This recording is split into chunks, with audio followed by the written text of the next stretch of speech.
এই যে গাড়িটা দেখতে পাচ্ছেন সেই গাড়িটা, এই গাড়িটা হলো থার গাড়ি বলা হয়। এটার দাম হলো 20 থেকে 22 লাখ টাকা। তারপরে আপনারা সামনে যে একটা গাড়িটা দেখতে পাচ্ছেন সেই গাড়িটার দাম হলো এই 1 কোটি টাকার কাছাকাছি, এটা জিন না কি বলা হয়। তারপর যে গাড়িটা দেখছেন সেটা 2 কোটি টাকার কাছাকাছি। এই গাড়ি দেখতে পাচ্ছেন কত সুন্দর গাড়ি। তারপর যে গাড়িটা আছে সেই গাড়িটার দাম হলো কমপক্ষে 2.5 থেকে 3 কোটি টাকা। তারপরে যে সামনে যে গাড়িটা অ্যাম্বুলেন্সটা দেখতে পাচ্ছেন সেই অ্যাম্বুলেন্সটার দাম হলো এই 8 থেকে 10 লাখ টাকা। তারপরে কিন্তু এই গাড়িটার মধ্যে কে আছে জানেন?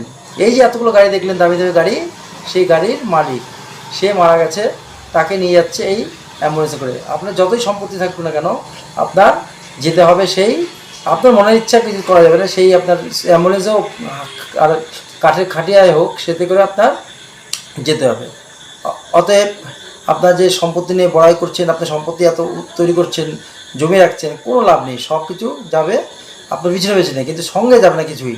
আবার সঙ্গে যাবে কি এই খাট, আর না হলে অ্যাম্বুলেন্সে করে আপনার যেতে হবে।